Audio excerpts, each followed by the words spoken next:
ਗੱਲ ਕਰਾਂਗੇ new education policy 2020 ਦੀ। ਜੀ ਹਾਂ, ਸਾਡੇ ਦੇਸ਼ ਵਿੱਚ ਅਸੀਂ ਜਾਣਦੇ ਹਾਂ ਕਿ ਲੱਖਾਂ ਸਟੂਡੈਂਟਸ ਹਰ ਸਾਲ ਜੋ ਹੈ ਵਿਦੇਸ਼ਾਂ ਵਿੱਚ ਪੜ੍ਹਾਈ ਕਰਨ ਜਾਂਦੇ ਨੇ। ਸੋ ਕਿਤੇ ਨਾ ਕਿਤੇ ਇਸ ਪਾਲਿਸੀ ਦਾ ਇੱਕ ਹਿੱਸਾ ਹੁਣ ਇਹ ਵੀ ਰਹਿਣ ਵਾਲਾ ਹੈ ਕਿ ਕਈ ਵਿਦੇਸ਼ੀ ਯੂਨੀਵਰਸਿਟੀਆਂ ਲਈ ਆਪਣੇ ਦਰਵਾਜ਼ੇ ਖੋਲ੍ਹ ਦਿੱਤੇ ਨੇ ਭਾਰਤ ਨੇ। ਕਈ ਨਾਮਵਰ ਯੂਨੀਵਰਸਿਟੀਆਂ ਜੋ ਹੈ ਆਪਣੇ ਕੈਂਪਸ ਹੁਣ ਸਾਡੇ ਦੇਸ਼ ਵਿੱਚ ਬਣਾ ਸਕਦੀਆਂ ਨੇ, ਜਿਸ ਦੇ ਨਾਲ ਸਾਡੀ ਦੇਸ਼ ਦੀ ਆਰਥਿਕਤਾ ਉੱਪਰ ਵੀ ਬਹੁਤ ਅਸਰ ਪਏਗਾ। ਦੇਸ਼ ਦੀ ਆਰਥਿਕਤਾ ਦੀ ਮਜ਼ਬੂਤੀ ਹੋਰ ਜ਼ਿਆਦਾ ਬਣੇਗੀ। ਤੁਹਾਨੂੰ ਦੱਸ ਦਈਏ ਕਿ 7.5 ਲੱਖ ਵਿਦਿਆਰਥੀ ਹਰ ਸਾਲ ਸਾਡੇ ਦੇਸ਼ ਤੋਂ ਵਿਦੇਸ਼ਾਂ ਵਿੱਚ ਪੜ੍ਹਾਈ ਦੇ ਲਈ ਜਾਂਦੇ ਨੇ, ਤੇ ਜਿਸ ਦੇ ਨਾਲ ਅਰਬਾਂ ਡਾਲਰ ਰਕਮ ਜੋ ਸਾਡੇ ਦੇਸ਼ ਤੋਂ ਵਿਦੇਸ਼ਾਂ ਵਿੱਚ ਜਾਂਦੀ ਹੈ ਤੇ ਹੋਰ ਦੇਸ਼ਾਂ ਦੀ ਜੋ ਆਰਥਿਕਤਾ ਨੂੰ ਮਜ਼ਬੂਤ ਕਰਦੀ ਹੈ। ਤੇ ਅਖੀਰ ਹੁਣ ਜੋ ਇਹ ਨਵੀਂ ਐਜੂਕੇਸ਼ਨ ਪਾਲਿਸੀ 2020 ਬਣਾਈ ਗਈ ਹੈ, ਉਸ ਦੇ ਨਾਲ ਸਾਡੇ ਦੇਸ਼ ਦਾ ਪੈਸਾ ਸਾਡੇ ਦੇਸ਼ ਦੇ ਅੰਦਰ ਹੀ ਰਹੇਗਾ, ਜਿਸ ਦੇ ਨਾਲ ਸਾਡੇ ਦੇਸ਼ ਦੀ ਆਰਥਿਕਤਾ ਵੀ ਮਜ਼ਬੂਤ ਹੋਏਗੀ। ਇਸ ਤੋਂ ਪਹਿਲਾਂ ਕਿ ਅਸੀਂ ਤੁਹਾਨੂੰ ਇਹ ਦਸੀਏ ਕਿ ਇਸ ਦੇ ਵਿੱਚ ਯਾਨੀ ਕਿ ਨਿਊ ਐਜੂਕੇਸ਼ਨ ਪਾਲਿਸੀ 2020 ਦੇ ਵਿੱਚ ਕੀ ਨਵੇਂ ਬਦਲਾਅ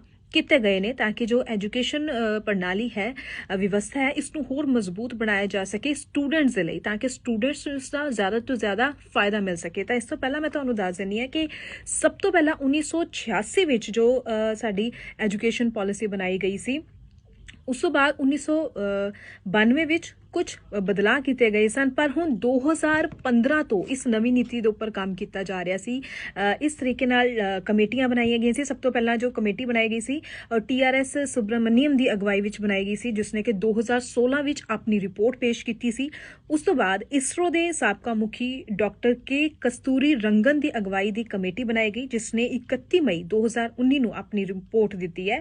ਅਤੇ ਜੋ ਹੁਣ ਇਹ ਨਿਊ ਐਜੂਕੇਸ਼ਨ ਪਾਲਿਸੀ 2020 ਬਣਾਈ ਗਈ ਹੈ, ਇਸ ਤੋਂ ਪਹਿਲਾਂ ਤਕਰੀਬਨ 2 ਲੱਖ ਤੋਂ ਵੱਧ ਸੁਝਾਅ ਲਏ ਗਏ ਨੇ, ਤਾਂ ਕਿ ਕਿਤੇ ਵੀ ਕੋਈ ਕਮੀ ਨਾ ਰਹੇ, ਤਾਂ ਕਿ ਕਿਤੇ ਵੀ ਕੋਈ ਗਲਤ ਫੈਸਲਾ ਨਾ ਲਿਆ ਜਾ ਸਕੇ। ਤੇ ਇਹਨਾਂ ਸੁਝਾਵਾਂ ਵਿੱਚ ਜਾਂ ਇਹ ਜੋ ਸੁਝਾਅ ਲਏ ਗਏ ਨੇ, ਉਸ ਦੇ ਵਿੱਚ ਉੱਚ ਸਿੱਖਿਆ ਅਤੇ ਸਕੂਲੀ ਸਿੱਖਿਆ ਦੇ ਲਈ ਦੋਵਾਂ ਦੇ ਲਈ ਵੱਖ-ਵੱਖ ਟੀਮਾਂ ਬਣਾਈਆਂ ਗਈਆਂ ਸੀ, ਜੋ ਜ਼ਮੀਨੀ ਪੱਧਰ ਤੇ ਜਿਨ੍ਹਾਂ ਨੇ ਆਂਕਲਣ ਕੀਤੇ, ਦੇਖਿਆ ਕਿ ਮੌਜੂਦਾ ਸਮੇਂ ਦੀ ਜੋ ਪ੍ਰਣਾਲੀ ਸਿੱਖਿਆ ਪ੍ਰਣਾਲੀ ਚੱਲ ਰਹੀ ਹੈ, ਉਸ ਦੇ ਵਿੱਚ ਕਿੱਥੇ ਕਮੀਆਂ ਨੇ ਤੇ ਉਸ ਨੂੰ ਸੁਧਾਰਿਆ ਜਾ ਸਕੇ। ਸੋ ਹੁਣ ਅਗਰ ਅਸੀਂ ਗੱਲ ਕਰੀਏ ਕਿ ਵੈਸੇ ਤਾਂ ਬਹੁਤ ਸਾਰੀਆਂ ਨਵੀਂ ਚੀਜ਼ਾਂ ਜੋ ਸਾਡੇ ਅੱਜ ਦੀ ਇਸ ਰਿਪੋਰਟ ਦੇ ਵਿੱਚ ਅਸੀਂ ਕੋਸ਼ਿਸ਼ ਕਰਾਂਗੇ ਜੋ ਨਿਊ ਐਜੂਕੇਸ਼ਨ ਪਾਲਿਸੀ 2020 ਨਾਲ ਜੁੜੀ ਹਰੇਕ ਚੀਜ਼ ਤੁਹਾਡੇ ਤੱਕ ਪਹੁੰਚਾਈਏ। ਸਭ ਤੋਂ ਪਹਿਲਾਂ ਗੱਲ ਕਰਦੇ ਹਾਂ ਕਿ ਜੋ ਇਸ ਨਵੀਂ ਸਿੱਖਿਆ ਪ੍ਰਣਾਲੀ ਵਿੱਚ ਸਭ ਤੋਂ ਖਾਸ ਰਹਿਣ ਵਾਲਾ ਹੈ multiple entry and exit system. ਜੀ ਹਾਂ, ਇਸ ਦੀ ਮੈਂ ਇੱਕ ਐਗਜ਼ਾਮਪਲ ਦੇ ਕੇ ਤੁਹਾਨੂੰ ਸਮਝਾਉਂਦੀ ਹਾਂ ਕਿ ਅਗਰ ਅਸੀਂ ਮੌਜੂਦਾ ਪ੍ਰਣਾਲੀ ਦੀ ਗੱਲ ਕਰੀਏ ਕਿ ਕੋਈ ਅਗਰ ਬੱਚਾ ਇੰਜੀਨੀਅਰਿੰਗ ਦੀ ਪੜ੍ਹਾਈ ਕਰ ਰਿਹਾ ਹੈ, 6 ਸਮੈਸਟਰ ਤੋਂ ਬਾਅਦ ਅਗਰ ਉਹ ਆਪਣੀ ਪੜ੍ਹਾਈ ਪੂਰੀ ਨਹੀਂ ਕਰ ਪਾਉਂਦਾ, ਕਿਸੇ ਵੀ ਕਾਰਨ ਕਰਕੇ ਅਗਰ ਨਹੀਂ ਹੋ ਪਾਉਂਦਾ, ਤਾਂ ਉਸਨੂੰ ਡਿਗਰੀ ਨਹੀਂ ਮਿਲਦੀ। ਉਸਦਾ ਬਾਕੀ ਸਾਰਾ ਸਮਾਂ ਵੀ ਜੋ ਹੈ ਵੇਸਟ ਚਲਾ ਜਾਂਦਾ ਹੈ। ਪੜ੍ਹਾਈ ਉਸਨੇ ਜੋ ਵੀ ਕੀਤੀ, ਜੋ ਵੀ ਫੀਸਾਂ ਭਰੀਆਂ ਪੇਰੈਂਟਸ ਨੇ, ਉਹ ਸਾਰਾ ਟਾਈਮ ਵੇਸਟ ਚਲਾ ਜਾਂਦਾ। ਪਰ ਹੁਣ ਜੋ ਨਿਊ ਐਜੂਕੇਸ਼ਨ ਪਾਲਿਸੀ ਬਣਾਈ ਗਈ ਹੈ, ਉਸਦੇ ਅਕੋਰਡਿੰਗਲੀ ਜੇਕਰ ਕਿਸੇ ਵਿਦਿਆਰਥੀ ਨੇ 1 ਸਾਲ ਦੀ ਪੜ੍ਹਾਈ ਕਰ ਲਈ ਹੈ, ਤਾਂ ਉਸਨੂੰ ਉਸਦਾ 1 ਸਾਲ ਦਾ ਸਰਟੀਫਿਕੇਟ ਦੇ ਦਿੱਤਾ ਜਾਏਗਾ। ਉਸ ਤੋਂ ਬਾਅਦ ਅਗਰ ਉਹ 2 ਸਾਲ ਦੀ ਪੜ੍ਹਾਈ ਪੂਰੀ ਕਰ ਲੈਂਦਾ, ਤਾਂ ਉਸਨੂੰ ਡਿਪਲੋਮਾ ਦਾ ਸਰਟੀਫਿਕੇਟ ਦੇ ਦਿੱਤਾ ਜਾਏਗਾ।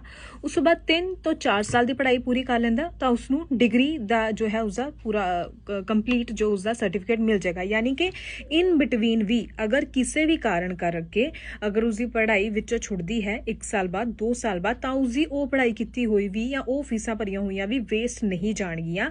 1 ਸਾਲ ਦੀ ਪੜ੍ਹਾਈ ਤੋਂ ਬਾਅਦ ਸਰਟੀਫਿਕੇਟ ਉਹਨੂੰ ਮਿਲ ਜਾਏਗਾ 1 ਸਾਲ ਦੀ ਪੜ੍ਹਾਈ ਦਾ। 2 ਸਾਲ ਤੋਂ ਬਾਅਦ ਉਸਨੂੰ ਡਿਪਲੋਮਾ ਦਾ ਜੋ ਹੈ ਸਰਟੀਫਿਕੇਟ ਮਿਲ ਜਾਏਗਾ, ਤੇ 3 ਤੋਂ 4 ਸਾਲ ਤੋਂ ਬਾਅਦ ਉਸਨੂੰ ਡਿਗਰੀ ਦਾ ਜੋ ਹੈ ਪੂਰਾ ਉਸਦਾ ਕੋਰਸ ਮੰਨ ਲਿਆ ਜਾਏਗਾ।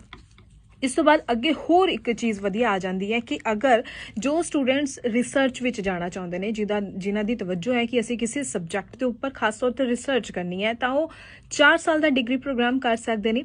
ਪਰ ਜਿਹੜੇ ਸਟੂਡੈਂਟਸ ਜੋ ਕਿ ਨੌਕਰੀ ਕਰਨ ਦੇ ਲਈ ਹੀ ਆਪਣੀ ਜੋ ਡਿਗਰੀ ਕਰਨਾ ਚਾਹੁੰਦੇ ਨੇ, ਤਾਂ ਉਹਨਾਂ ਦੇ ਲਈ ਇਹ 3 ਸਾਲ ਦਾ ਡਿਗਰੀ ਪ੍ਰੋਗਰਾਮ ਰਹੇਗਾ।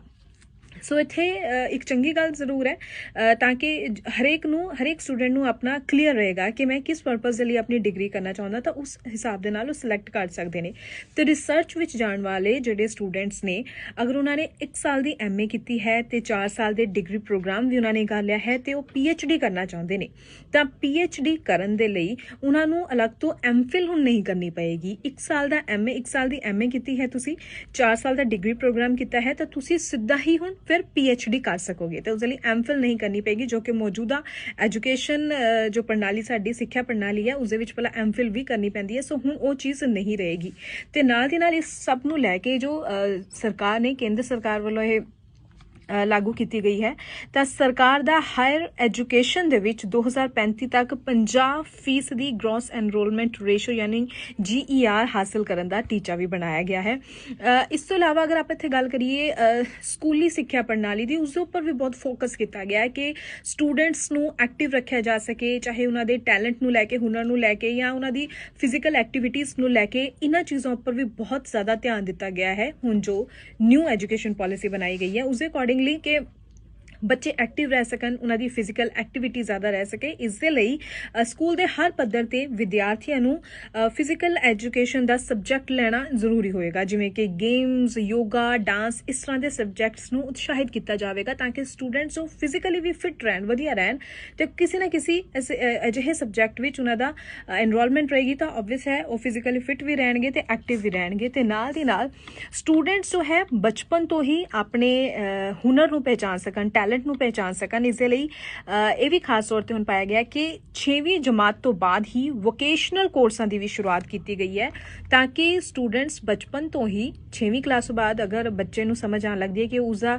ਕਈ ਵਾਰੀ ਹੌਬੀ ਕੀ ਹੈ ਤਾਂ ਉਹੀ ਹੌਬੀ ਉਸਦਾ ਟੈਲੈਂਟ ਹੁੰਦਾ ਤੇ ਉਸ ਤਰ੍ਹਾਂ ਦਾ ਵੋਕੇਸ਼ਨਲ ਸਬਜੈਕਟ ਨਾਲ ਲੈ ਸਕਦੇ ਨੇ ਤਾਂ ਉਸਦੇ ਨਾਲ ਕੀ ਹੋਏਗਾ ਕਿ ਉਹ ਹਰ ਸਾਲ ਆਪਣੇ ਉਸ ਹੁਨਰ ਨੂੰ ਤਰਾਸ਼ਦੇ ਜਾਣਗੇ ਤਾਂ ਕੱਲ ਨੂੰ ਉਹਨਾਂ ਦਾ ਉਹ ਹੁਨਰ ਜੋ ਹੈ ਉਹਨਾਂ ਨੂੰ ਆਪਣੇ ਪੈਰਾਂ ਤੇ ਖੜੇ ਹੋਣ ਲਈ ਵੀ ਉਹਨਾਂ ਦੀ ਮਦਦ ਕਰ ਸਕਦਾ ਹੈ। ਸੋ ਕਾਫੀ ਚੀਜ਼ਾਂ ਇਸ ਦੇ ਵਿੱਚ ਇਨਕਲੂਡ ਕੀਤੀਆਂ ਗਈਆਂ ਨੇ ਜਿਸ ਦੇ ਨਾਲ ਕਿ ਹੁਣ ਜੋ ਮੌਜੂਦਾ ਸਿੱਖਿਆ ਪ੍ਰਣਾਲੀ ਹੈ ਉਹ ਸਟੂਡੈਂਟਸ ਦੇ ਹਿੱਤ ਵਿੱਚ ਮੰਨੀ ਜਾਏਗੀ। ਹਰ ਰਾਜ ਲਈ ਇੱਕ ਅਲੱਗ ਤੋਂ ਸਕੂਲ ਰੈਗੂਲੇਟਰੀ ਅਥਾਰਟੀ ਬਣਾਈ ਜਾਏਗੀ ਤਾਂ ਕਿ ਜੋ ਵੀ ਪ੍ਰੋਬਲਮਸ ਨੇ, ਸਮੱਸਿਆਵਾਂ ਨੇ, ਉਹ ਰੈਗੂਲੇਟਰੀ ਅਥਾਰਟੀ ਦੇ ਅੰਡਰ ਆਏਗਾ ਤੇ ਉਹਨਾਂ ਦੀ ਜੋ ਹੈ ਸਾਰੀ ਚੀਜ਼ਾਂ ਦੇ ਉੱਪਰ ਧਿਆਨ ਰੱਖਿਆ ਜਾ ਸਕੇ। ਤੇ ਹੋਰ ਇਸ ਦੇ ਵਿੱਚ ਡਿਟੇਲ ਵਿੱਚ ਆਪਾਂ ਅਗਰ ਗੱਲ ਕਰ ਲੈਂਦੇ ਆ ਤਾਂ ਨਿਊ ਐਜੂਕੇਸ਼ਨ ਪਾਲਿਸੀ 2020 ਦੇ ਅਨੁਸਾਰ ਹਰ ਸੂਬੇ ਲਈ ਇੱਕ ਖੁਦ ਮੁਖਤਿਆਰ ਰਾਜ ਪੱਧਰੀ ਨੇਮਬੰਦ ਸੰਸਥਾ ਬਣਾਈ ਜਾਵੇਗੀ ਜਿਸ ਨੂੰ ਸੂਬਾਈ ਸਕੂਲ ਨੇਮਬੰਦ ਅਥਾਰਟੀ ਕਿਹਾ ਜਾਵੇਗਾ, ਜਦਕਿ ਰਾਸ਼ਟਰੀ ਪੱਧਰ ਤੇ ਰਾਸ਼ਟਰੀ ਸਿੱਖਿਆ ਆਯੋਗ ਦਾ ਗਠਨ ਕੀਤਾ ਜਾਵੇਗਾ ਜਿਸ ਦੀ ਅਗਵਾਈ ਭਾਰਤ ਦੇ ਪ੍ਰਧਾਨ ਮੰਤਰੀ ਵੱਲੋਂ ਕੀਤੀ ਜਾਵੇਗੀ।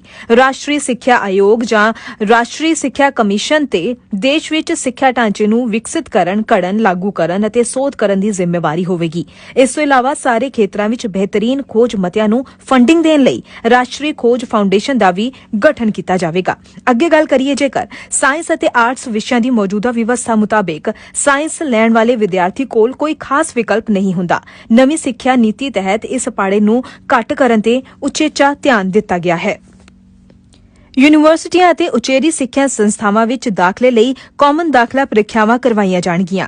ਕਾਲਜਾਂ ਅਤੇ ਯੂਨੀਵਰਸਿਟੀਆਂ ਵਿੱਚ ਸਿੱਖਿਆ ਦਾ ਪੱਧਰ ਸੁਧਾਰਨ ਲਈ ਸਾਰੇ ਸਰਕਾਰੀ ਅਤੇ ਨਿੱਜੀ ਉੱਚ ਸਿੱਖਿਆ ਸੰਸਥਾਵਾਂ ਲਈ ਇੱਕੋ ਤਰ੍ਹਾਂ ਦੇ ਮਾਪਦੰਡ ਅਪਣਾਏ ਜਾਣਗੇ।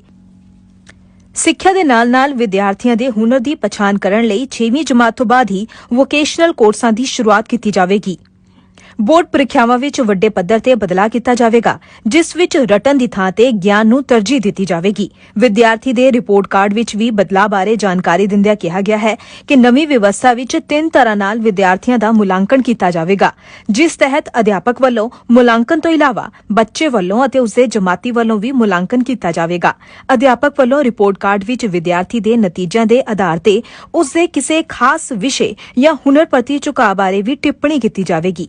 ਹਰ ਸਾਲ ਕੀਤੀ ਜਾਣ ਵਾਲੀ ਇਹ ਟਿੱਪਣੀ ਵਿਦਿਆਰਥੀ ਦੇ ਫੈਸਲਾਕੁਨ ਸਮੇਂ ਵਿੱਚ ਉਸ ਲਈ ਕਾਫੀ ਲਾਹੇਵੰਦ ਸਾਬਿਤ ਹੋਵੇਗੀ।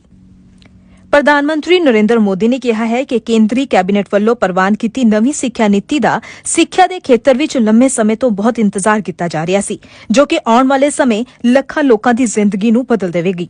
ਉਨ੍ਹਾਂ ਕਿਹਾ ਕਿ ਗਿਆਨ ਦੇ ਯੁੱਗ ਵਿੱਚ ਜਿੱਥੇ ਸਿੱਖਣਾ, ਖੋਜ ਤੇ ਨਵਾਂਪਣ ਬਹੁਤ ਜ਼ਰੂਰੀ ਹੈ, ਨਵੀਂ ਸਿੱਖਿਆ ਨੀਤੀ ਭਾਰਤ ਨੂੰ ਇੱਕ ਜੀਵੰਤ ਗਿਆਨ ਦੇ ਕੇਂਦਰ ਵਿੱਚ ਬਦਲ ਦੇਵੇਗੀ। ਲੜੀਵਾਰ ਕੀਤੇ ਟਵੀਟਾਂ ਵਿੱਚ ਉਨ੍ਹਾਂ ਕਿਹਾ ਕਿ ਨਵੀਂ ਸਿੱਖਿਆ ਨੀਤੀ ਪਹੁੰਚ, ਬਰਾਬਰਤਾ, ਗੁਣਵੱਤਾ, ਸਮਰੱਥ ਅਤੇ ਜਵਾਬਦੇਹ ਦੇ ਥੰਮਾਂ ਤੇ ਆਧਾਰਿਤ ਹੈ।